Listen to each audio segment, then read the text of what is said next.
Mantra Dao Child itu misterius. Hampir mustahil untuk bertahan terhadap teknik pertukaran posisi seperti itu untuk pertama kalinya. Adapun tawa pihak lain, Xu Qing mendengarnya dan mengingatnya. Namun, sekarang bukan saatnya untuk memikirkan hal-hal ini. Mayat yang terbakar itu dengan cepat menerkam. Xu Qing sangat jelas bahwa tentu saja ada alasan mengapa mayat yang terbakar ini terjerat dengan anak. Karena itu, dia tidak berani ceroboh. Dia mundur dan melakukan serangkaian segel tangan dengan kedua tangannya, membentuk gelombang di sekitarnya yang bersiul ke arah mayat yang terbakar dan meledakkannya. Pada saat yang sama, bayangan itu langsung membentuk peti mati dan menyatu dengan tubuh Xu Qing saat dia mundur. Suara keras bergema ke segala arah, dan gelombang laut menyapu, menenggelamkan mayat yang terbakar. Pada saat itu, Xu Qing juga telah menyatu dengan bayangan itu. Seluruh tubuhnya menjadi hitam dan kilatan tajam muncul di matanya. Dia tidak memilih untuk bergegas, tetapi mundur lagi. Hampir pada saat tinjunya mendarat, ombak di depannya runtuh karena letusan internal.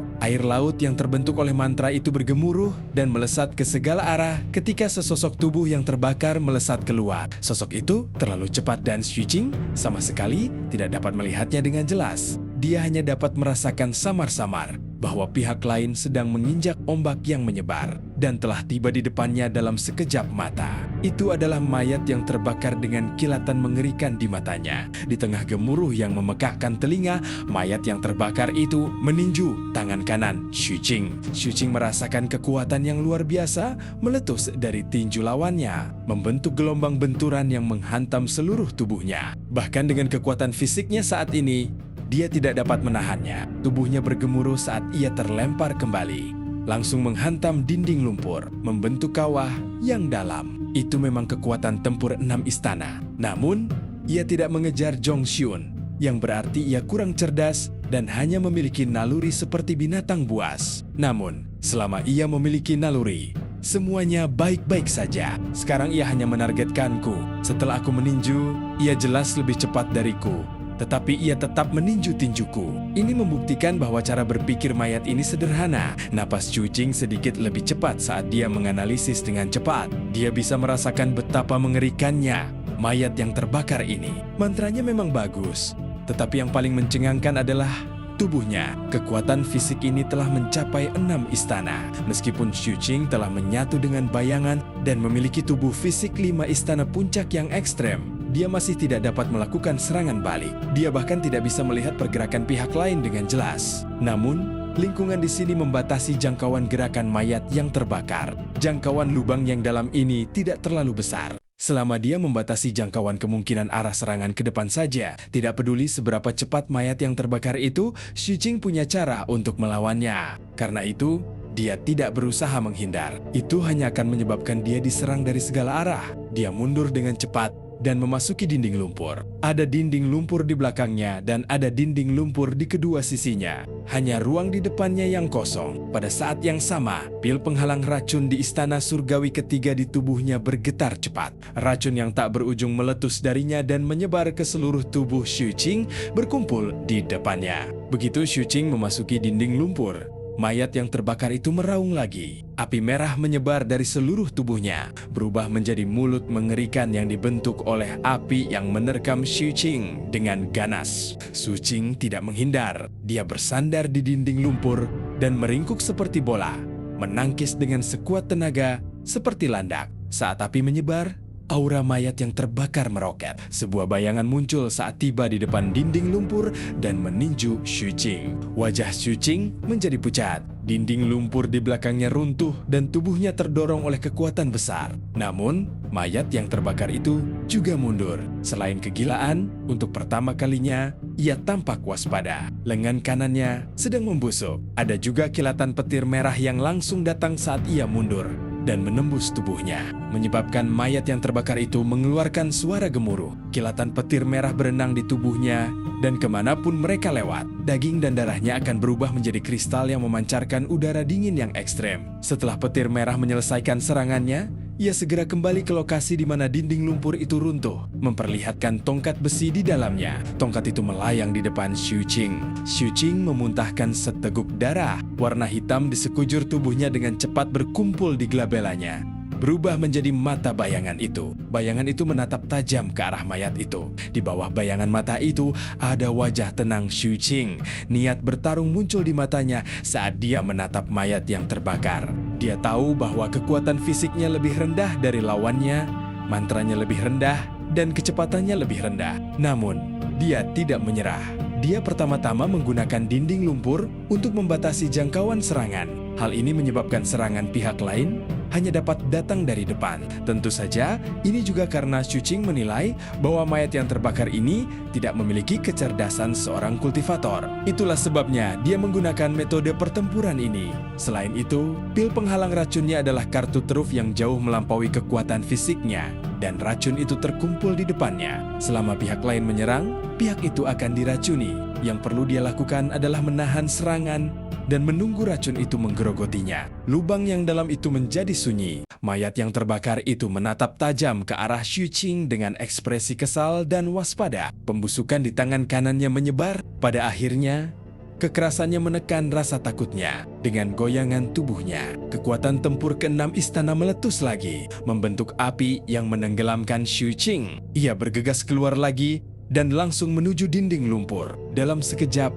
suara gemuruh bergema keluar, bercampur dengan suara gemuruh. Sesaat kemudian, mayat yang terbakar itu mundur dengan kecepatan yang mencengangkan dan melayang di udara. Pada saat itu, lengan kanannya telah meleleh sepenuhnya dan bahkan tubuhnya terkikis oleh racun. Meskipun ekspresinya gila, jelas bahwa itu bahkan lebih mengerikan. Ada juga sedikit kengerian. Sedangkan untuk dinding lumpur di depannya, 7 lubang Xu Qing berdarah. Kristal ungu di tubuhnya dengan cepat bersirkulasi untuk menyembuhkannya, membuatnya bertahan lebih lama. Di depannya ada racun padat yang merusak sekelilingnya dan mengeluarkan zat-zat yang tidak lazim. Xu Qing tidak peduli dengan ini.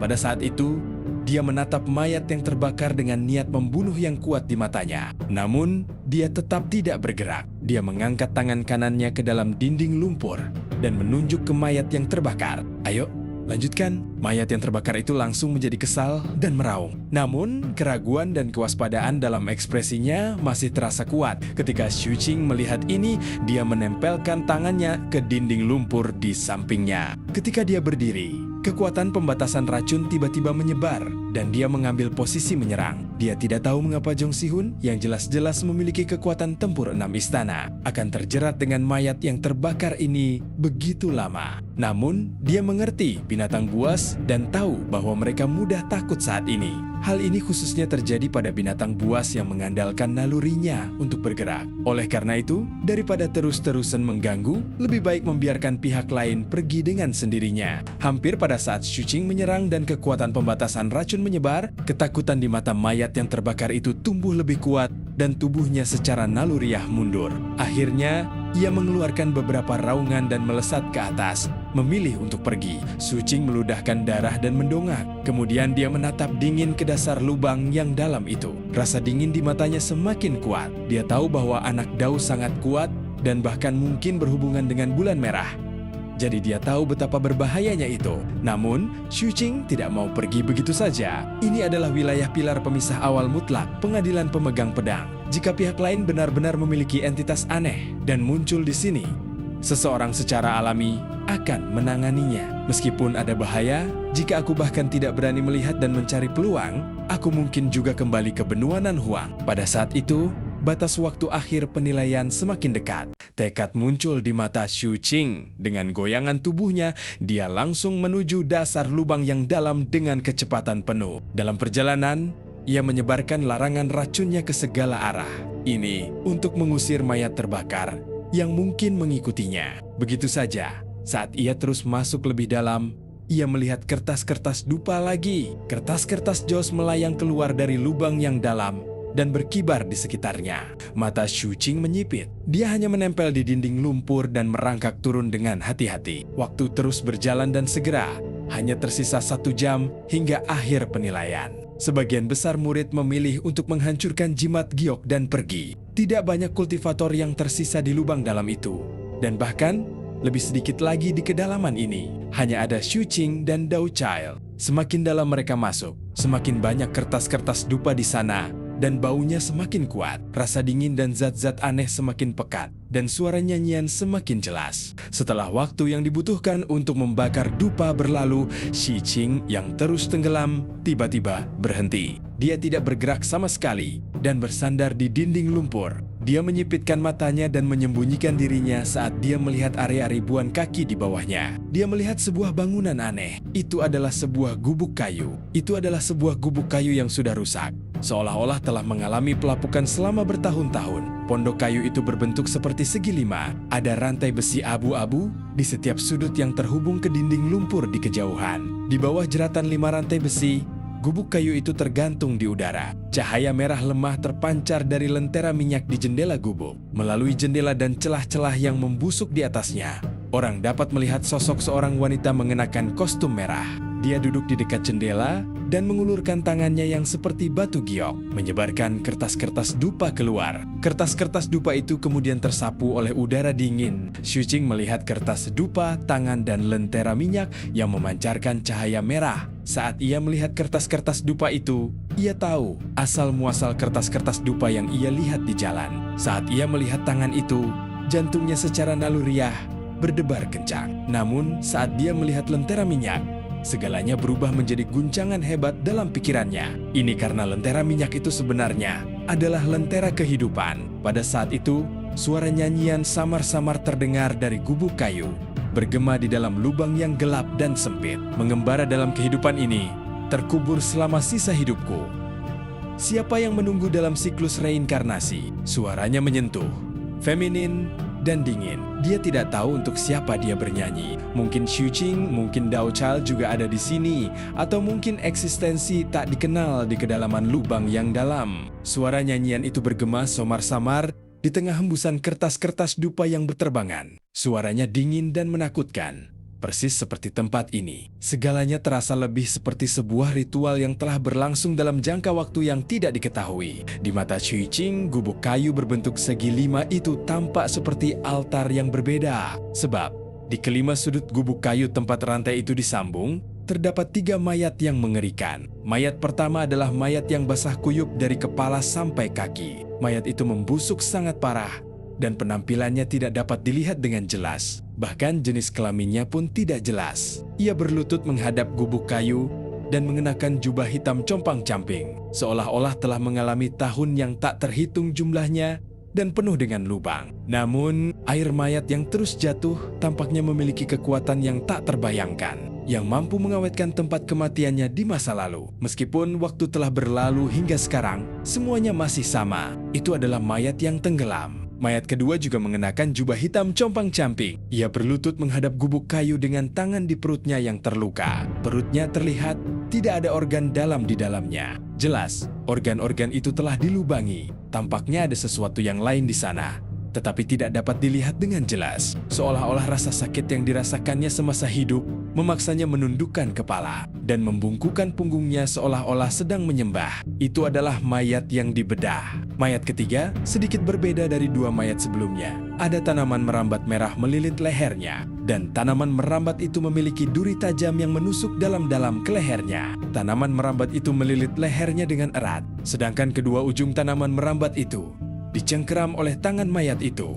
Mayat itu tampak menarik sekuat tenaga sebelum mati, menyebabkan bekas ikatan di lehernya menjadi sangat dalam. Ini adalah mayat yang tercekik. Ketiga mayat itu masing-masing memancarkan keanehan. Oleh karena itu, Shi Qing merasa bahwa tempat ini lebih seperti altar ritual. Selain itu, di sudut keempat dari 5 sudut, meskipun tidak ada mayat, ada batu nisan tanpa kata. Karena ada batu nisan, pasti ada kuburan. Meskipun tidak ada di sini, arti penguburan sangat jelas. Shi Qing tiba-tiba menatap mayat yang dibedah dan memusatkan perhatiannya padanya. Akhirnya, ia melihat tanah dan kuburan kecil di perut mayat yang telah dibedah itu. Di dalam kuburan itu, ada mayat bayi yang belum terkubur sepenuhnya. Ini mungkin mayat keempat. Shi Qing melihat semua ini dan menyadari bahwa di sudut terakhir gubuk kayu segi 5 itu ada beberapa bekas terbakar. Sepertinya pernah ada mayat yang duduk di sana. Sucing teringat pada mayat yang terbakar sebelumnya. Logam untuk membedah, kayu untuk menggantung, air untuk menenggelamkan, api untuk membakar, dan tanah untuk mengubur. Sucing tidak tahu ritual apa ini, tetapi dia sangat jelas bahwa gubuk kayu dan keempat mayat ini sangat menakutkan. Hal ini terjadi karena ia merasakan tekanan yang kuat yang membuat bulu kuduknya berdiri. Adalah aura dan zat-zat aneh yang terpancar dari kedalaman lubang di bawah gubuk kayu itu. Aura ini membuat pikiran Sucing bergetar. Terakhir kali dia merasakannya adalah ketika bulan merah bernafas. Sucing tahu, pasti ada kehidupan yang tak terbayangkan di kegelapan bawah sana. Dia juga mengerti bahwa anak Dao pasti tahu tentang ini, karena dia ada di sini. Pada saat itu, pihak lainnya berada di dinding lumpur ribuan kaki jauhnya, merangkak turun dengan hati-hati, seolah-olah dia takut jika dia bergerak terlalu cepat.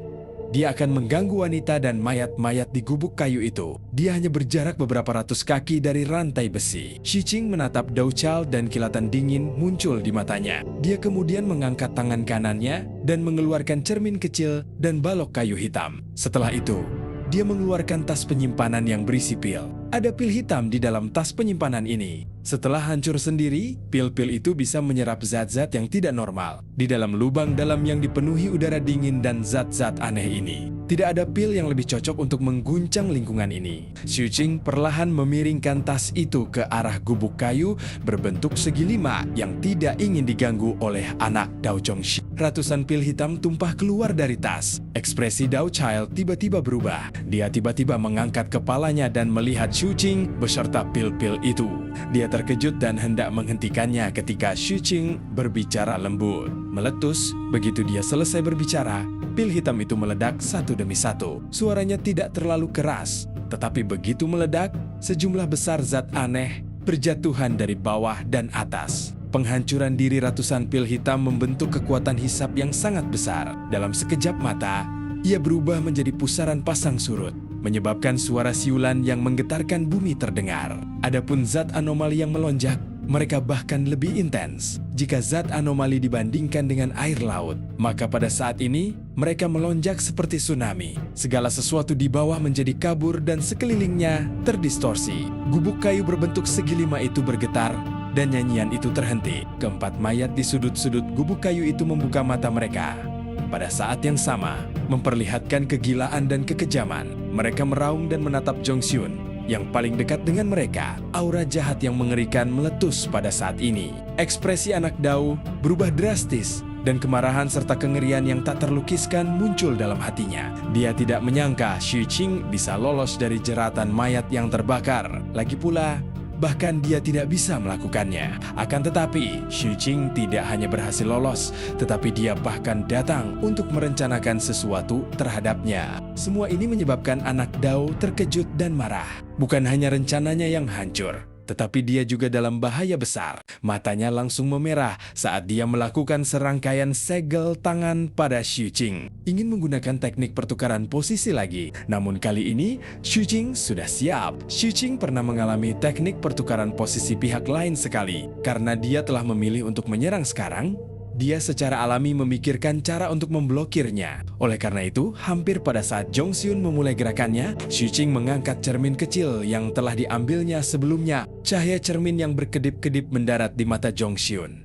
Pikiran Zhongxun bergetar. Di bawah pengaruh cermin, jiwanya langsung membeku dan mantranya terputus. Pada saat yang sama, Sucing juga mengaktifkan balok kayu hitam. Di saat berikutnya, balok kayu hitam itu berubah menjadi pintu kehendak abadi roh mistik dan menghadap Zhongxun. Setelah dibuka, jantung yang membusuk terbang keluar. Begitu hati itu muncul, tubuh Zhongxun terhenti dan kebingungan muncul di matanya. Setelah 2 kali penyempurnaan pengorbanan, pintu kehendak abadi roh mistik dapat menyegel tingkat kehidupan. Pada saat ini, kehidupan Zhongxun membeku. Dia tidak dapat melanjutkan mantranya sama sekali. Memanfaatkan kesempatan ini, Sucing dengan cepat mundur dan terbang ke udara. Namun, ini tidak cukup untuk melampiaskan niat membunuh di dalam hatinya. Oleh karena itu, saat dia bergegas, Sucing mengendalikan bayangan itu untuk turun dan menyebar ke arah Zhongxun. Mengambil keuntungan dari fakta bahwa level kehidupan Zhongxun telah disegel, bayangan itu menamparnya dengan keras. Dengan suara keras, tubuh Jong Seon terlempar ke arah mayat-mayat yang mengamuk di samping gubuk kayu segi 5. Aturannya adalah membunuh peserta lain tidak diperbolehkan, jadi Xu Qing tentu saja tidak akan melanggarnya. Dia merasa bahwa karena pengadilan pemegang pedang telah mengingatkannya tentang hal ini berkali-kali, mereka mungkin punya cara untuk memeriksa situasi di sini. Misalnya, jimat teleportasi yang mereka bagikan. Namun, menggunakan orang lain untuk membunuh jelas tidak sesuai aturan. Setelah melakukan semua ini, bayangan itu segera kembali. Kecepatan Xu Qing meledak dan dia langsung bergerak sejauh 10.000 kaki. Pada ketinggian ini, pemandangan di dasar lubang yang dalam tidak dapat terlihat lagi. Namun, gelombang raungan dan tangisan sedih Jong Seon setelah dia pulih bergema dari bawah. Dan lentera hidupnya, Xu Qing menyipitkan matanya dan menatap ke bawah.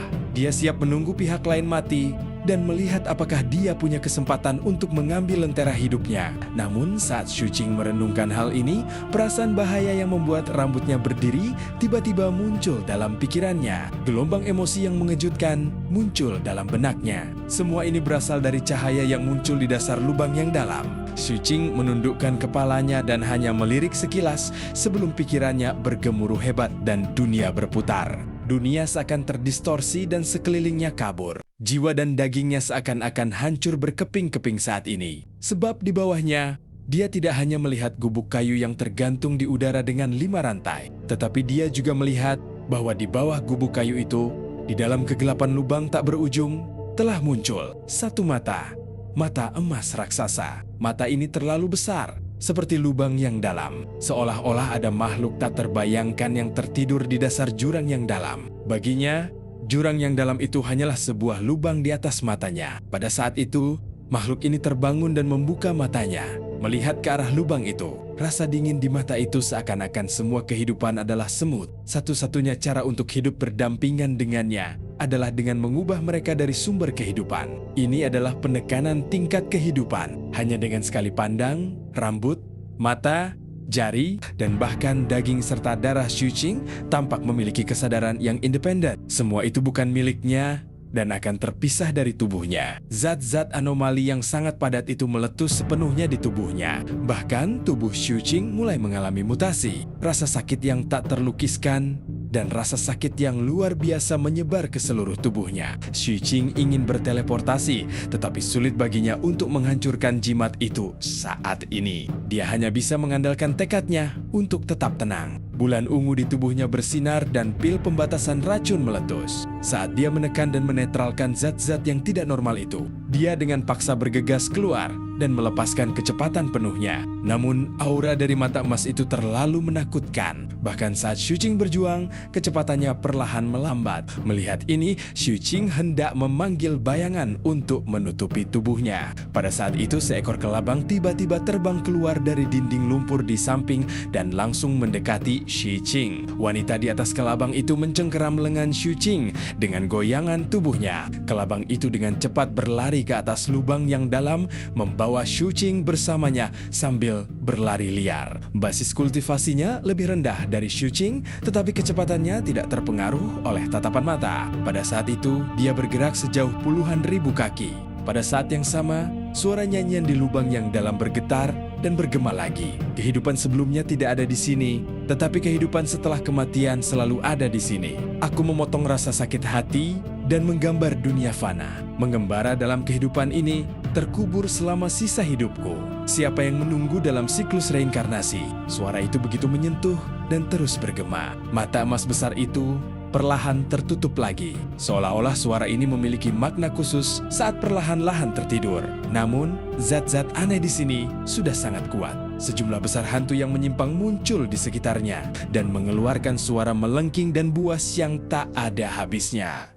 Pikiran Xu Qing terguncang. Dia melihat ke bawah.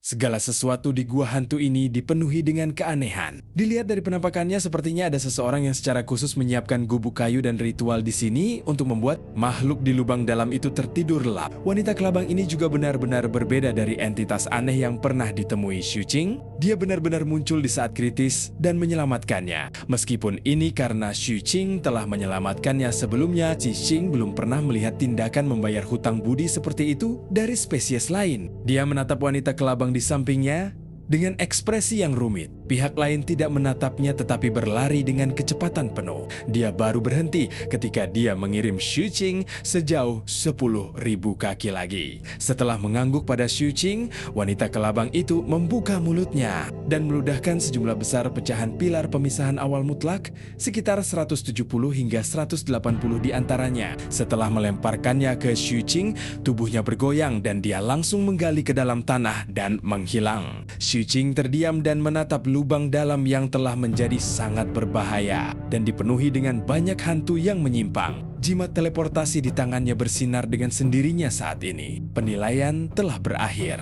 Xu Qing tidak perlu menghancurkannya. Kekuatan teleportasi tiba-tiba meletus. Xu Qing ragu-ragu sejenak tetapi tidak membuang jimat teleportasi. Dia membiarkan cahaya menutupinya dan memungkinkan teleportasi. Pada saat-saat terakhir sebelum teleportasi, dia melirik lubang yang dalam lagi. Rahasia apa yang tersimpan di sini? Siapa yang mendirikan altar? Apakah wanita di gubuk kayu itu hidup atau mati? Mengapa nyanyiannya menyebabkan dewa bawah tanah itu tertidur lelap? Ini adalah dewa ketiga yang pernah bertemu dengan Xu Qing. Yang pertama adalah wajah yang terfragmentasi. Yang kedua adalah bulan merah. Di luar pilar pemisah awal mutlak, langit masih biru dan tanah masih jernih. Angin dingin terus berhembus. Kepingan salju berhamburan di seluruh kota dan mendarat di kerumunan di sekitar pilar pemisah awal mutlak. Hanya ada sekitar 2.000 kultivator di sini. Sebagian besar dari mereka telah berteleportasi kembali lebih dulu. Bahkan sekarang, masih ada ketakutan yang tersisa di wajah mereka. Jelas, semua yang terjadi di gua hantu itu terlalu mengejutkan bagi mereka. Bahaya kali ini memang seperti yang dikatakan oleh pemegang pedang setengah baya 3 hari yang lalu. Ada bahaya yang fatal. Xu Qing berdiri di tengah kerumunan. Dia adalah salah satu kelompok orang terakhir yang kembali. Begitu dia muncul, dia segera melihat sekelilingnya dan menyadari bahwa beberapa orang lain telah kembali di waktu yang sama dengannya. Kaptennya ada di antara mereka. Tubuhnya penuh luka. Tetapi untungnya, anggota tubuhnya masih utuh. Namun, ia kehilangan satu mata dan kedua telinganya. Ada juga luka di perutnya. Saat itu, ia menyeringai sambil menutupi lukanya. Dia tersenyum pada Xu Qing. Meskipun ia hanya memiliki satu mata, matanya tetap menunjukkan sedikit rasa puas. Seolah-olah ia sangat puas dengan hasil panennya kali ini. Ada banyak gua di lubang yang dalam dan Xu Qing bahkan melihat dewa. Orang lain mungkin telah menemukan fenomena supranatural lainnya di gua-gua lainnya. Selain Kapten, Xu Qing juga melihat Qing Qiu, pihak lain juga berteleportasi pada saat yang sama dengannya. Jelas, dia bertahan sampai akhir. Topeng yang dikenakannya berlumuran darah. Begitu pula tubuhnya. Hantu jahat dalam sabit terus mengunyah, tetapi tidak dapat menyembunyikan keadaan sekaratnya. Ada satu lagi yang tidak ingin dilihat Xu Qing. Itu adalah anak Dao dari urusan besar, Zhong Xihun. Dia jelas punya metode penyelamatan nyawa.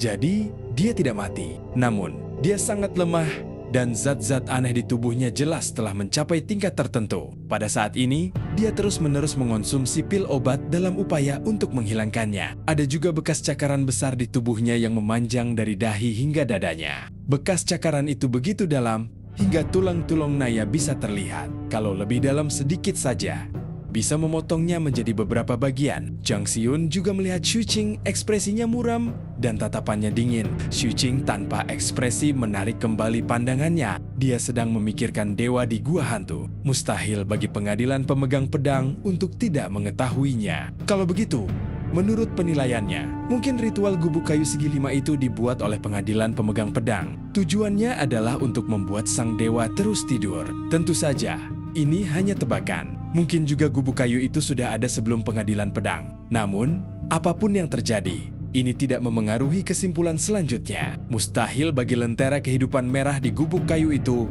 untuk dibawa pergi. Jika itu dibuat oleh pengadilan pemegang pedang, mereka tentu tidak akan membiarkan orang lain mengambilnya. Jika itu sudah ada, karena bahkan pengadilan pemegang pedang tidak dapat mengambilnya, apalagi mereka. Lalu apa motif Zhong Xiyun pergi ke sana? Seolah-olah dari awal, orang yang bernyanyi itu sudah menceritakan kepada semua orang tentang kisah gua hantu itu dalam 2 baris. Seseorang telah mengubur mereka di sini sejak lama, memotong-motong rasa cinta mereka menjadi potongan-potongan yang tak terhitung jumlahnya. Potongan-potongan itu berantakan, seperti kertas-kertas jos. Saat mereka berkibar, Mereka tampak seperti pemandangan dunia fana. Setiap kertas berisi kerinduan, seakan menanti seseorang menyatukan serpihan rasa cinta yang tercerai-berai di kehidupan lampau dan kehidupan ini.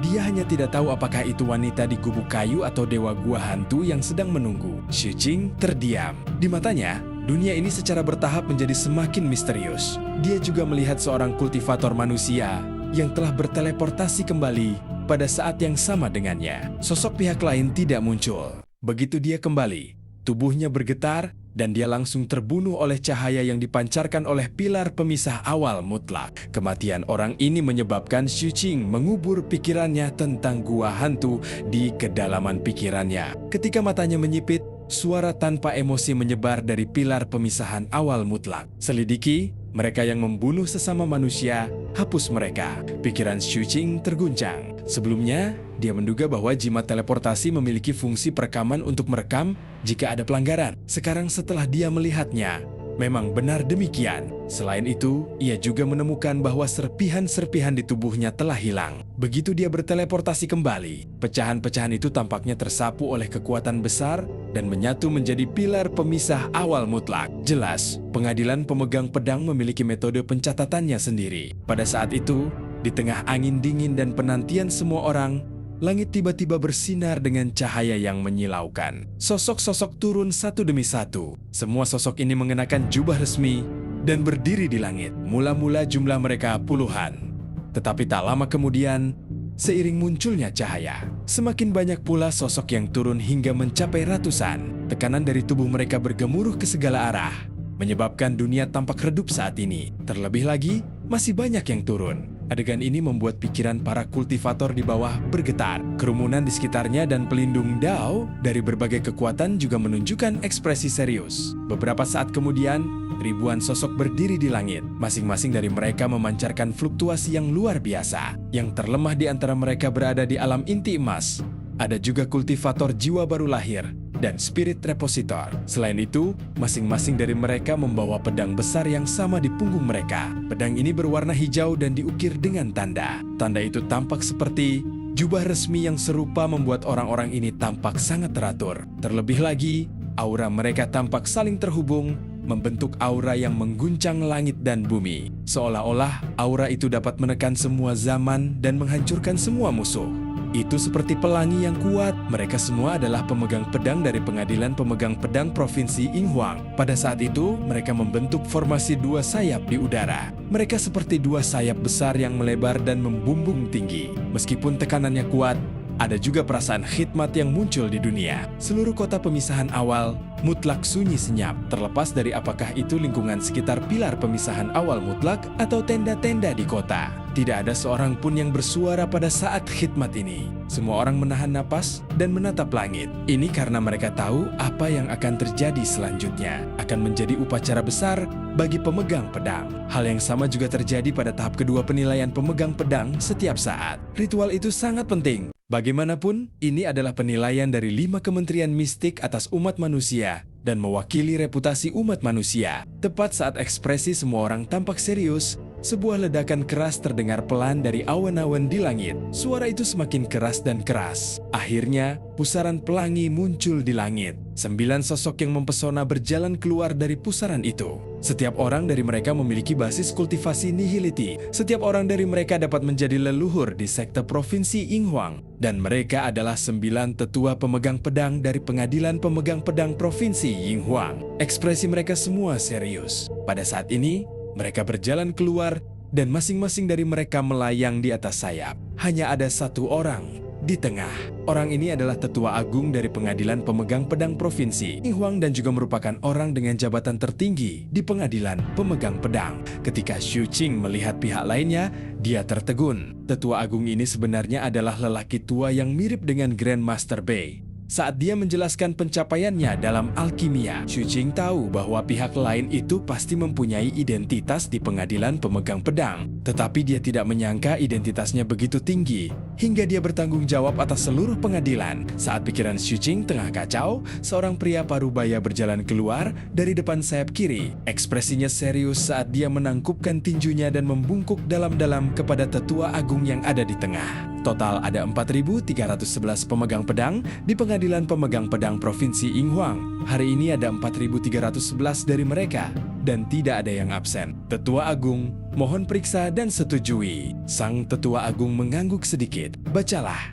daftarnya. Aku mengikuti perintah Tetua Agung. Ekspresi orang yang berjalan keluar dari sayap kiri itu sangat serius. Dia buru-buru berbalik dan melihat ke tanah. Suaranya seperti lonceng besar. Setelah pemeriksaan pengadilan pemegang pedang, kami akan melaporkan hasilnya ke Istana Pemegang Pedang. Berdasarkan jumlah fragmen yang diperoleh, 10 teratas akan memperoleh kualifikasi pemegang pedang dan akan bertemu dengan Kaisar. Daftarnya adalah sebagai berikut. Su Qing, Chun Erniu, Xing Qiu, Zhong Xun, Ning Yuan. Pria parubaya itu mengucapkan satu demi satu nama. Setiap kali dia mengucapkan satu nama, napas orang banyak di bawahnya akan semakin cepat hingga nama X orang itu selesai disebutkan.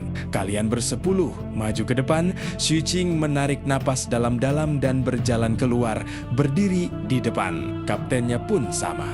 Orang-orang lain yang namanya dipanggil pun keluar satu persatu. Tak lama kemudian, mereka bersepuluh berbaris dengan jarak 100 kaki di antara mereka. Mereka berdiri di depan kerumunan dan menjadi pusat perhatian. Setelah Su Qing dan yang lainnya berjalan keluar, pemegang pedang setengah baya di langit berbalik dan membungkuk kepada Tetua Agung sebelum kembali ke posisi semula. Tetua Agung yang berdiri di tengah langit tidak melihat ke arah Su Qing dan yang lainnya. Sebaliknya, dia berbalik dan membungkuk dalam-dalam ke arah langit dan pusaran pelangi dengan ekspresi serius. Suara kuno dan serak perlahan terdengar dari mulutnya dengan nada yang sangat khidmat. Semoga Kaisar Agung pembawa esensi dengan cahaya abadi tertinggi, pemegang pedang surgawi yang mulia turun ke istanaku. Begitu dia berbicara, semua pemegang pedang di sekitarnya, termasuk 8 tetua pemegang pedang lainnya, menunjukkan ekspresi serius. Mereka menangkupkan tangan dan membungkuk dalam-dalam ke pusaran di langit sebelum berbicara serempak.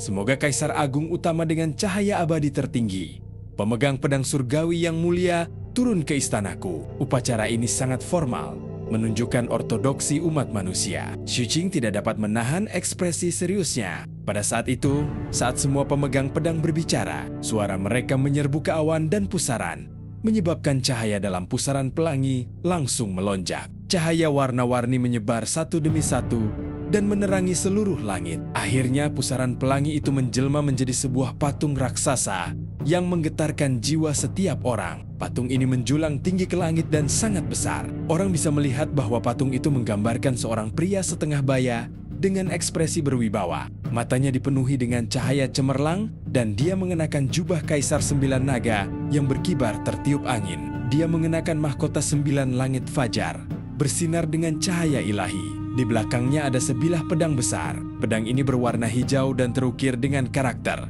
Pedang ini tampak persis seperti pedang milik pemegang pedang. Saat patung itu muncul, cahaya warna-warni menyebabkan gelombang dahsyat di langit. Warna langit berubah dan angin serta awan bergejolak hebat. Adegan ini membuat pikiran semua manusia di bawah bergetar hebat. Qi dan darah dalam tubuh mereka benar-benar melonjak tak terkendali. Perasaan adanya hubungan garis keturunan muncul dengan kuat dalam pikiran setiap manusia. Itulah Kaisar Manusia, itulah pendiri Kementerian Pemegang Pedang. Semua orang tanpa sadar menundukkan kepala. Bahkan, Xue Lianzi dan leluhur sekte lainnya pun sama. Mereka dengan tulus dan penuh hormat menyambut patung Kaisar Manusia.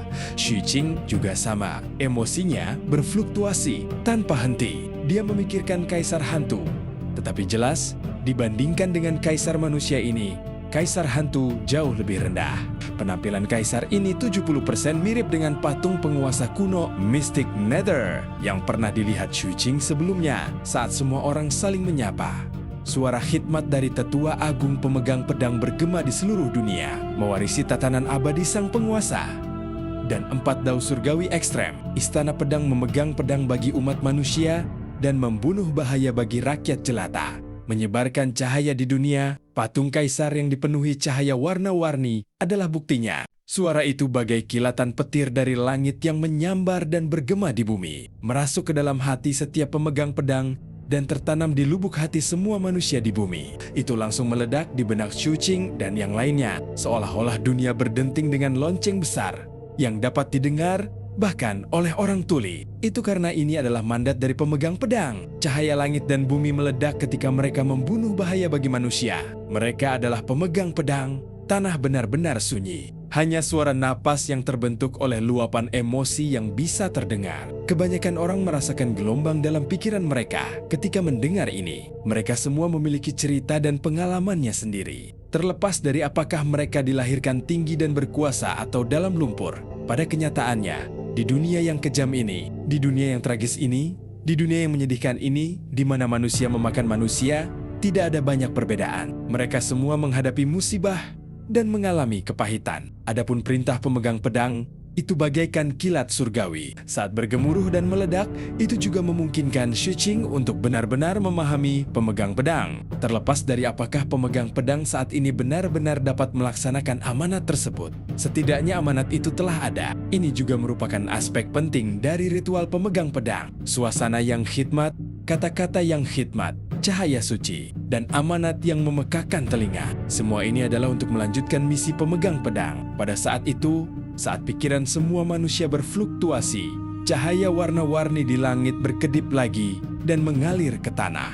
Saat terus menyebar, cahaya itu langsung tiba di bawah kaki Xu Qing dan yang lainnya. Di depan mereka, cahaya cemerlang yang mewakili misi pemegang pedang membentuk tangga panjang yang lebarnya puluhan ribu kaki. Tangga itu muncul di hadapan semua orang di kota. Banyak sekali manusia yang memperhatikannya, tetapi hanya 10 orang yang benar-benar dapat mendekati tangga besar ini. Inilah jalan menuju surga bagi mereka bersepuluh. Ia muncul di antara langit dan bumi, dan di ujungnya ada patung Kaisar Agung. Dari kejauhan, seolah-olah seseorang dapat berjalan menuju Kaisar Agung hanya dengan menaiki anak tangga di depannya. Niat suci itu menjadi lebih kuat pada saat ini. Hal ini terutama berlaku untuk lampu pelangi di tangga. Setelah diamati lebih dekat, tangga tersebut memiliki total 9.999 anak tangga. Xu Qing menatap semua ini. Saat ekspresinya menjadi semakin serius, dia mendengar suara serius dari tetua agung pemegang pedang. Silsilah pemegang pedang mendirikan kejayaan tertinggi umat manusia dan menciptakan kemakmuran dan kedamaian untuk semua zaman. Oleh karena itu, tangga tersebut lebarnya 100.000 kaki. Penguasa yang diwakili oleh 10.000 orang lebih unggul daripada raja. Dan dengan demikian, ada 9.999 langkah. Oleh karena itu, langkah ke-9.999 mewakili Kementerian Pemegang Pedang aku. Kita dapat membunuh siapapun yang berada di bawah penguasa. Suaranya menggema di dunia, dan kilatan tajam muncul di mata Xu Qing. Jika apa yang dia katakan sebelumnya adalah jiwa dari garis keturunan pemegang pedang, maka dua kalimat ini sekarang adalah tulang-tulang pemegang pedang. Jiwa merupakan amanat, sedangkan tulang merupakan kerangkanya. Pemegang pedang bisa menebas siapapun di bawah penguasa. Mata sang kapten berbinar penuh keinginan. Begitu pula dengan Qing Qiu. Di balik topengnya, matanya bersinar terang. Tetua agung pemegang pedang mengangkat kepalanya dan menatap patung kaisar. Dia tampak menarik napas dalam-dalam dan memiliki ekspresi serius saat dia membungkuk dalam-dalam dan berkata dengan nada yang lebih serius, "Kaisar, tolong berikan aku pedang." Begitu dia berbicara, semua pemegang pedang yang berbaris di langit menangkupkan tangan mereka dan membungkuk ke langit secara serempak. Ia langsung mendarat di puncak tangga selebar 100.000 kaki. Pada anak tangga ke-9.999, dengan suara berdengung, 3 pedang besar itu menusuknya. Jaraknya 10.000 kaki di antara mereka. Dan mereka memancarkan cahaya hijau yang mengalir seperti air di tubuh pedang mereka. Memancarkan suara yang berat dan dalam. Sekilas saja sudah cukup untuk mengetahui bahwa mereka bukan orang biasa. Ketiga pedang ini merupakan pedang sekaligus perintah. Mereka adalah simbol pemegang pedang dan juga perintah pemegang pedang. Pemegang pedang juga merupakan pembawa perintah. Dengan pedang sebagai perintahnya, dia melindungi banyak makhluk. Pada saat ini, semua pemegang pedang di langit berbicara serempak. Suara mereka seperti lonceng besar, mengguncang dunia, melampaui kilat, dan menekan zaman. Dari ke-10 orang itu, pemenangnya adalah mereka yang memperoleh pedang. Kalian semua, dengarkan. Saat suara-suara yang tersisa dari semua pemegang pedang bergema, suara kuno dari tetua agung pemegang pedang tiba-tiba terdengar. Begitu suara itu terdengar, Jantung semua orang berdebar kencang. Kilatan tajam muncul di mata Xu Qing. Dia bertekad untuk mendapatkan posisi pemegang pedang ini. Yang lainnya juga sama. Entah itu Kapten, Qing Qiu, Zhong Xiun, pemuda manusia yang pernah menyinggung Xu Qing sebelumnya, atau beberapa orang lainnya. Mata mereka berbinar-binar, tepat saat ke-10 orang itu terfokus sepenuhnya. Sebuah suara serius terdengar dari langit. Qing Qiu, ada 40 tanda pertempuran di tubuhmu. Naiklah 400 anak tangga. Tubuh Qing Qiu gemetar dan dia segera menaiki tangga. Di bawah tatapan yang tak terhitung jumlahnya, dia mencapai ketinggian 400 anak tangga dan berdiri di langit. Chun Erniu, ada 127 tanda pertempuran di tubuhmu. Naiklah ke langkah ke-1270. Sang kapten bergegas keluar dalam sekejap dan terus mendaki hingga mencapai anak tangga ke-1270. Zhang Sihun, 63 tanda pertempuran, bergerak 630 langkah. Ning Yan, saat suara itu bergema, semua orang menaiki anak tangga yang berbeda-beda, sesuai dengan tanda pertempuran di tubuh mereka. Sampai tiba giliran Xu Qing. Xu Qing, ada 279 tanda pertempuran di tubuhmu. Naiklah ke langkah ke-2790. Bahkan pada saat yang sangat khidmat ini, kerumunan di bawah tidak dapat menahan diri untuk tidak mengeluarkan keributan. Sebelumnya, tanda pertempuran kapten telah mengguncang hati mereka, tetapi mereka masih bisa menahannya. Namun, tanda pertempuran Xu Qing melampaui imajinasi semua orang dan telah mencapai tingkat yang belum pernah terjadi sebelumnya. Seketika, banyak tatapan penuh ketidakpercayaan berkumpul pada Xu Qing dari segala arah. Terlepas dari apakah itu para kultivator di kota atau Qing Qiu dan lainnya yang berdiri di ketinggian berbeda, mereka semua terkejut. Xu Qing mengangkat kepalanya dengan ekspresi tenang dan melangkah maju. Di bawah tatapan semua orang, ia berjalan menuju langit bagaikan seorang raja muda menuju kaisar. Dia melampaui yang lainnya, pemuda manusia, Ning Yan, Qing Qiu yang memiliki tatapan rumit di matanya, Zhang Xiun yang berwajah dingin, dan sang kapten yang memiliki ekspresi tidak percaya. Setelah melampaui semua orang, dia berjalan sangat lama hingga mencapai anak tangga ke-2790, puncak dari semua orang. Dia jauh di depan. Pada saat ini, dia masih berjarak 7.209 langkah dari sang kaisar. Di belakangnya ada 9 orang lainnya. Dan di belakang mereka ada banyak sekali kultivator manusia. Berdiri di posisi ini, Xu Qing sepenuhnya memahami bahwa setelah tiba di pilar pemisahan awal, mutlak setiap tempat dengan poin bonus sangatlah berarti. Maknanya mungkin tidak sama setiap waktu. Tetapi kali ini, maknanya ada di sini. Penilaian sebenarnya telah berlangsung sejak awal. Sebab, setelah dia berdiri di ketinggian ini, suara kuno dari tetua agung pemegang pedang kembali terdengar dengan penuh kesungguhan. Xu Qing, Chun Erniu, Zhong Xiun, kalian bertiga menduduki peringkat pertama di pilar. Kalian mencapai ketinggian 30.000 kaki dan dapat menaiki 3.000 anak tangga. Saat nama-nama dipanggil satu persatu, Xu Qing dan 10 orang lainnya terus maju. Xu Qing masih berada di posisi pertama tanpa ada yang mampu menggoyahkan posisinya. Dia melihat patung kaisar di atas dan 3 pedang berkilau di bawahnya. Pada saat itu, dia masih 4.209 langkah lagi dari sana. Suara sang tetua agung bergema lagi. Zhong Xiun, kamu telah memperoleh 48 esensi senjata dari Gua Hantu. Naiki 480 anak tangga. Qing Qiu, kamu telah memperoleh 213 esensi senjata. Naiklah 2130 anak tangga. Chun Erniu, kamu telah memperoleh 301 esensi senjata. Naiki 3010 anak tangga. Xu Qing, kamu telah memperoleh 421 esensi senjata. Naiki 4210 anak tangga. Di bawah suara yang menggetarkan bumi ini, 10 orang di tangga bergerak maju satu demi satu. Namun, selain kapten, yang lain melihat ke belakang Xu Qing di depan mereka dengan tatapan yang sangat rumit, terutama bagi Zhong Xiun ekspresinya muram dan niat membunuhnya terhadap Xu Qing begitu kuat. Ini karena jika Xu Qing tidak ikut campur, mustahil baginya untuk hanya berada di posisi ke-9. Sebelumnya, untuk melarikan diri, ia tidak punya pilihan selain menggunakan seni rahasia dan mengorbankan salah satu tubuhnya untuk melarikan diri. Namun, ia juga kehilangan tas penyimpanannya dan pecahan-pecahan di dalamnya. Selain itu, selain Xu Xin dan Chun Erniu, di atasnya ada juga Qing Qiu. Selain itu, jaraknya tidak dekat. Xu Qing tidak tertarik untuk memperhatikan kekesalan Zhong Xiun pada saat itu. Dia berjalan menaiki tangga di depannya dan berjalan menuju puncak selangkah demi selangkah.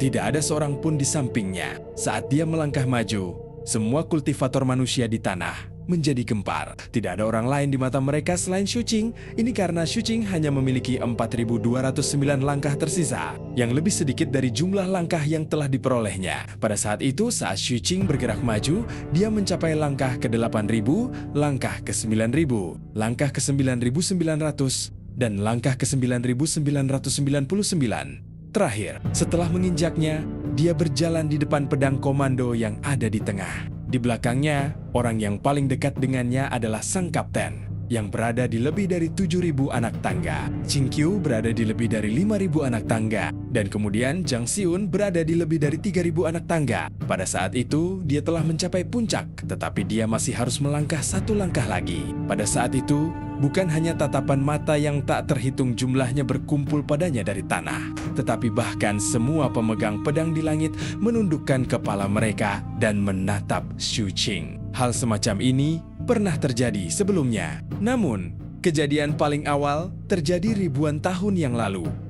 Dan bukan di Provinsi Yinghuang. Ini adalah pertama kalinya di Provinsi Yinghuang. Oleh karena itu, bahkan tatapan 9 tetua pemegang pedang tertuju pada Shuqing. Ekspresi Shuqing tenang. Dia berdiri di puncak dan tidak ada lagi anak tangga di depannya. Yang ada hanyalah patung kaisar. Oleh karena itu, ia mengubah langkah terakhir menjadi busur. Di bawah tatapan semua kultivator dan pemegang pedang, dia menangkupkan tinjunya dan membungkuk dalam-dalam kepada kaisar manusia. Berbudi luhur, di langit, tetua agung pemegang pedang di tengah mengangguk sedikit dan mengeluarkan dekret. Semuanya, pegang pedang kalian. Begitu kata-kata itu diucapkan, semua orang di tangga berlomba dengan kecepatan penuh pada saat ini.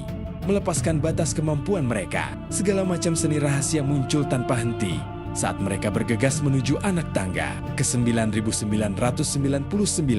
Mereka berlari sekuat tenaga. Shuqing berdiri di titik tertinggi dan mencabut pedang komando di depannya. Dia kemudian menatap semua orang di bawah.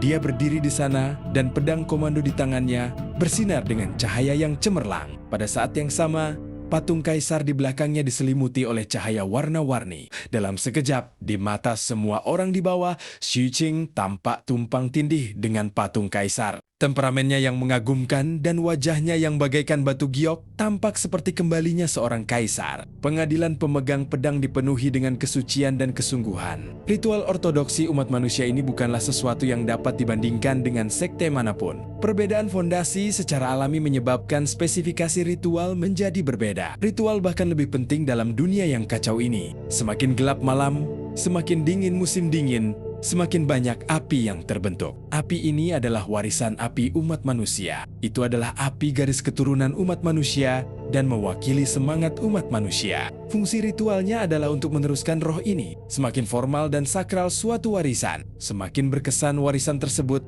hingga tertanam dalam jiwa dan tidak akan pernah hilang. Ini adalah ritual pemegang pedang dan salah satu ritual umat manusia. Pada saat itu, di langit, para pemegang pedang berdiri dengan khidmat dalam formasi sayap. Bentuk sayap juga memiliki arti khusus bagi pemegang pedang. Itu berarti menjaga. Mereka menggunakan sayapnya untuk melindungi umat manusia dan bahkan bersedia menjadi sayap umat manusia untuk membawanya tinggi ke atas. 9 tetua pemegang pedang menunjukkan ekspresi serius saat menyaksikan ritual tersebut. Ini juga merupakan bagian dari ritual tersebut. 4 tetua berada di setiap sisi dan 1 di tengah. Mereka berdiri pada ketinggian yang berbeda, dan mereka berubah menjadi puncak gunung dan pedang. Mereka melambangkan ketajaman pemegang pedang dan juga pedang komando pemegang pedang. Di belakang mereka ada cahaya warna-warni yang memenuhi langit dan patung kaisar yang tampaknya mampu menopang dunia. Dia melihat ke bawah ke tanah dan menjaga warisan untuk umat manusia. Pakaian dan rambutnya berkibar tertiup angin. Namun, tubuhnya tetap berdiri tak bergerak. Pada saat ini,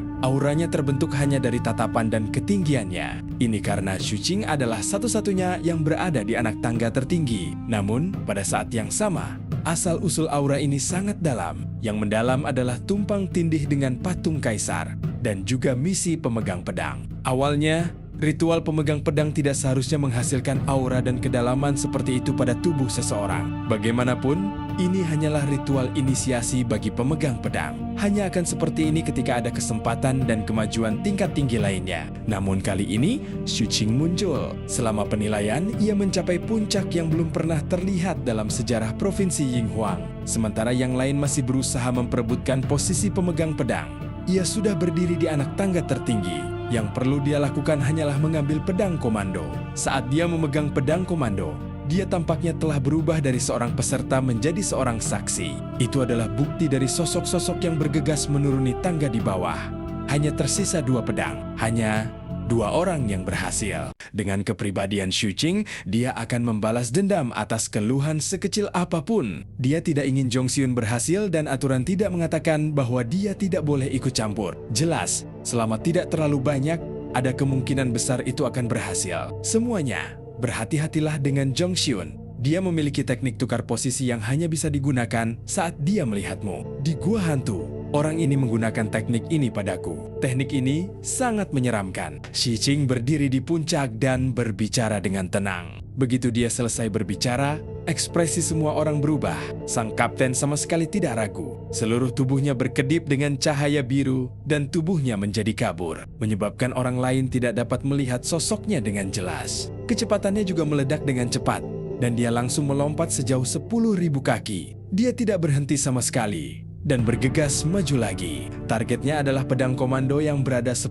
kaki di sebelah kiri Xu Qing. Zhang Xihun tidak berekspresi karena kekalahan di Gua Hantu. Dia tertinggal terlalu jauh dan lukanya sangat serius. Oleh karena itu, dia memang berencana untuk menggunakan teknik ini. Targetnya adalah Chun Erniu atau Qingqiu. Dia tidak bisa bertukar dengan Xu Qing.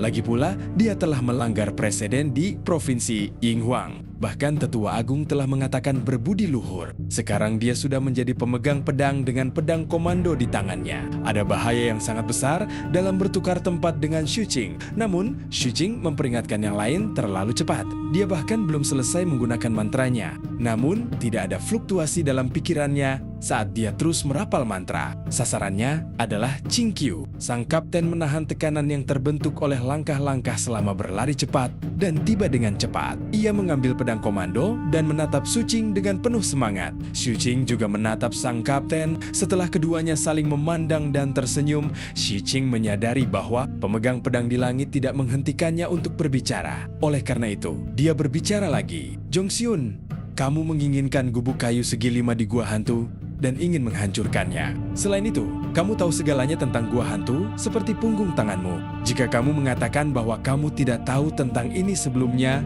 dan tidak datang ke sini dengan motif, tidak ada yang akan mempercayaimu. Kau benar-benar licik. Semua tindakan dan pikiranmu mencurigakan. Pemegang pedang Xu Qing memohon kepada para tetua pengadilan pemegang pedang untuk memeriksa Zhongxiun. Zhongxiun telah melewati 7.000 anak tangga dan sedang membaca mantra untuk menandai target kepada Qingqiu yang hampir mencapai anak tangga ke-9.000. Ketika mendengar kata-kata Xu Qing, pikirannya akhirnya tergerak. Dia tidak peduli dengan teknik benih kemauan seperti milik Li Ziliang karena itu semua tidak berdasar. Dia hanya perlu bersikap tegas untuk melawan teknik itu. Namun perkataan Xu Qing tidak hanya mengungkap rahasia sebenarnya, tetapi dia juga memohon para tetua untuk memeriksanya. Masalah ini bukan lagi penanaman benih. Dia sedang menghukumnya secara langsung. Zhongxiun tahu bahwa masalah ini tidak dapat dijelaskan dengan mudah dan tidak pantas baginya untuk menjelaskannya saat ini. Namun, dia tidak bisa tinggal diam. Oleh karena itu, dia berpura-pura tenang dan terus membaca mantra. Namun, gelombang dalam pikirannya masih sedikit memengaruhi mantranya. Begitu dia mengaktifkan pertukaran posisi, mata Qingqiu berkedip dan dia tiba-tiba mundur dengan cepat. Ada tekanan di sini, jadi kecepatannya tentu saja tidak cepat. Namun, sangat mudah baginya untuk memanfaatkan momentum dan mundur, seolah-olah dia telah ditingkatkan dan kecepatannya dilepaskan sepenuhnya. Oleh karena itu, tubuh Qingqiu langsung jatuh kembali ke langkah ke-3.000. Tukar posisi. Zhongxiun berhasil dalam mantranya. Namun, ia naik dari langkah ke-7.000 ke langkah ke-3.000. Sedangkan Qingqiu, ia mencapai langkah ke-7.000. Sebelum mereka berganti posisi, ada perbedaan 2.000 langkah di antara mereka. Setelah mereka berganti posisi, ada perbedaan 4.000 langkah. Begitu pertukaran berhasil, hantu jahat besar muncul di tubuh Chingqiu.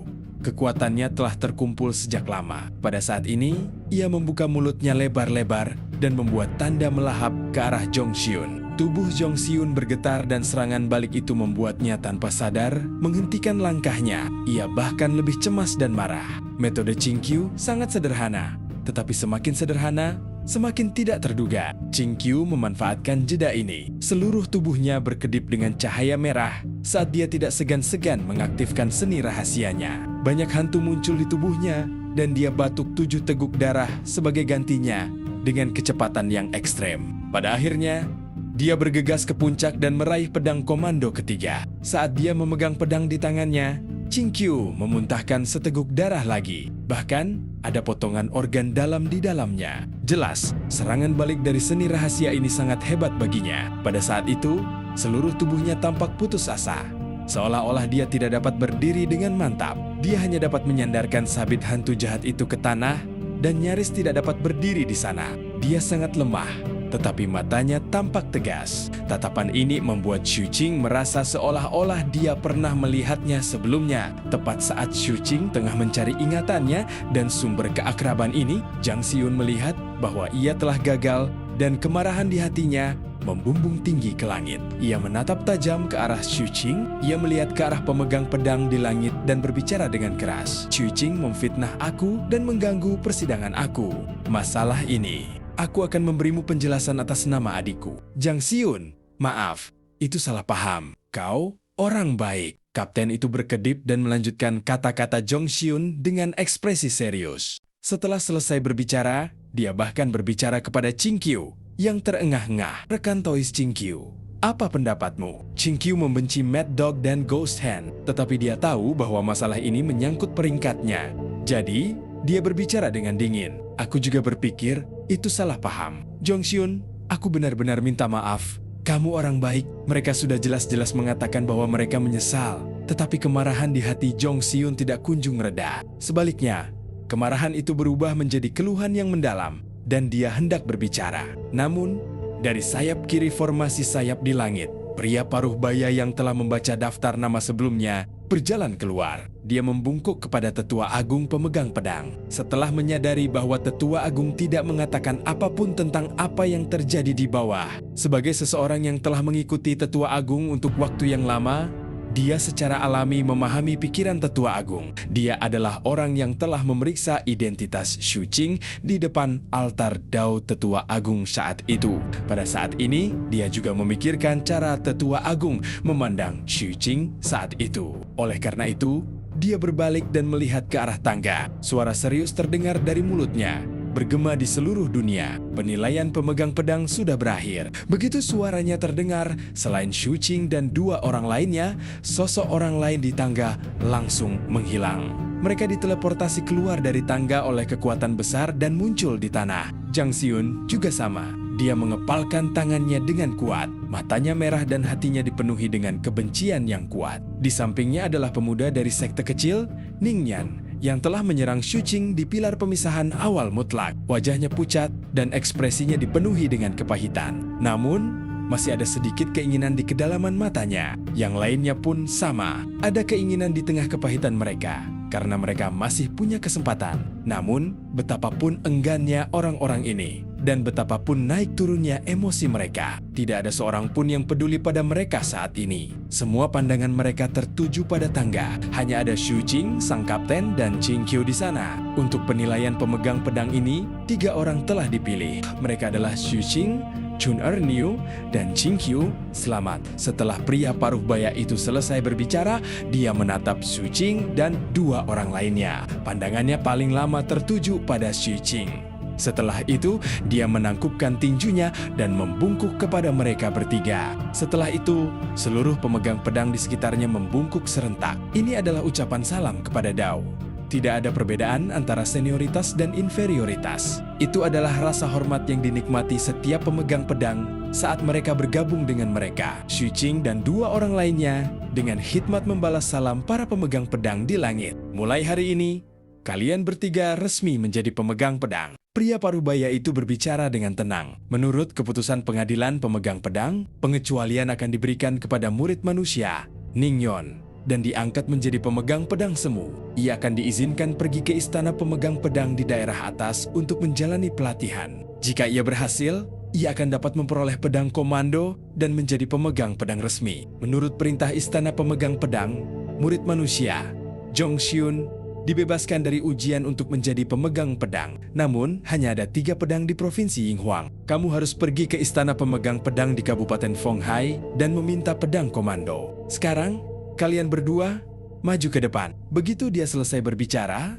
sosok Ningyan dengan cepat melompat ke arah tangga di depannya. Saat dia berlari, matanya memancarkan cahaya yang kuat, napasnya tergesa-gesa dan tubuhnya gemetar. Pikiran semua orang tergerak, sedangkan peserta lainnya mereka mendesah tak berdaya. Yang mereka tunggu adalah kesempatan pengecualian ini. Setiap kali penilaian pemegang pedang diadakan, akan selalu ada pengecualian seperti itu. Meski tidak semua pemegang pedang kuasi berhasil dianugerahi gelar pejabat, setidaknya ini adalah sebuah kesempatan. Hanya Jong Xiun yang masih dipenuhi dengan kebencian. Pada saat itu, dia melangkah maju dan menaiki tangga. Dia dan Ning Yon mencapai puncak satu demi satu. Tetapi dalam hal berdiri, dia berada di ujung. Shi Qing dengan tenang menoleh dan melirik Ningyan. Di bawah tatapannya, kepala Ningyan menciut dan pikirannya terguncang. Kegembiraan sebelumnya tampaknya telah disiram oleh baskom berisi air dingin saat ini. Dan dia tidak berani menatap mata Xu Qing. Xu Qing mengalihkan pandangannya dan menatap Jong Xiun. Yang dilihatnya adalah dinginnya mata Zhang Shihun. Xu Qing tidak berekspresi dan tidak ada fluktuasi di matanya. Dia menarik kembali pandangannya dan dengan tenang menatap langit, menunggu ritual ini berakhir. Sekarang, kalian berlima akan berjalan menuju patung kaisar di bawah kesaksian semua pemegang pedang dan mengambil sumpah inkuisisi hati pemegang pedang untuk mendapatkan restu kaisar.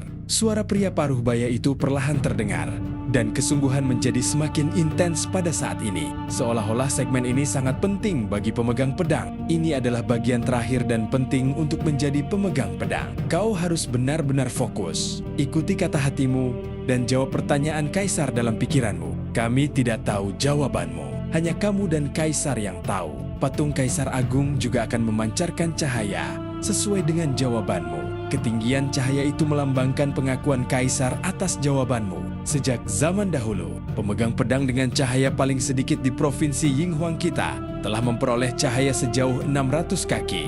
Yang paling kuat telah melampaui 10.000 kaki. Saat suara kultivator setengah baya itu terdengar, kapten itu mengedipkan mata pada Shi Qing. Dalam kesempatan yang khidmat ini, dia masih sangat berani saat dia menyampaikan suaranya kepada Xu Qing. Qing kecil, aku tahu tentang tahap ini. Meskipun disebut berkah, sebenarnya itu semua adalah taktik membingungkan. Biar ku beritahu, ada 2 tujuan untuk ronde ini. Satu adalah untuk memeriksa apakah kau benar-benar manusia. Yang lainnya adalah untuk bersumpah.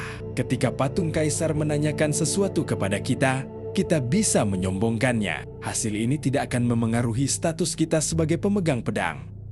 Tidak ada hadiah juga. Paling-paling itu hanya reputasi. Namun, kamu harus memikirkan cara untuk membanggakan diri. Bagaimanapun, meskipun itu tidak akan memengaruhi kami, aku mendengar bahwa itu akan tercatat dalam identitas dan resume kami. Itu akan berguna saat kami dipromosikan di masa mendatang. Jadi kamu harus memikirkannya dengan hati-hati. Tapi aku berbeda. Aku sudah mempersiapkan ini sejak lama. Setelah tiba di Provinsi Yinhuang, aku menghabiskan banyak uang untuk membeli semua pertanyaan yang telah diajukan kaisar selama ribuan tahun. Aku bahkan mendapatkan pertanyaan dari provinsi lain. Total ada 1.789 pertanyaan yang umum ditanyakan. Saat itu, aku, kakak seniormu, sudah mulai memikirkan jawabannya. Aku sudah menghafal semua jawabannya, dan semuanya sempurna. Kau menang sebelumnya, tapi kali ini aku dapat mengumumkan terlebih dahulu bahwa aku pasti akan mendapatkan cahaya tertinggi. Sang kapten merasa puas dan mengangkat alisnya ke arah Xu Qing,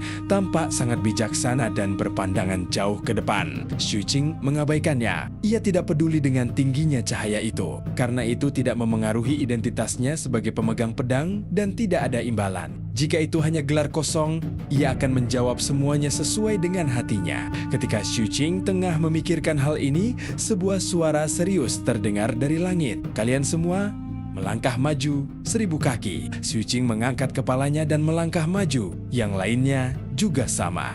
Mereka melangkah maju 1.000 kaki dan semakin dekat dengan patung kaisar. dan cerita pun berakhir. Sampai jumpa di episode berikutnya.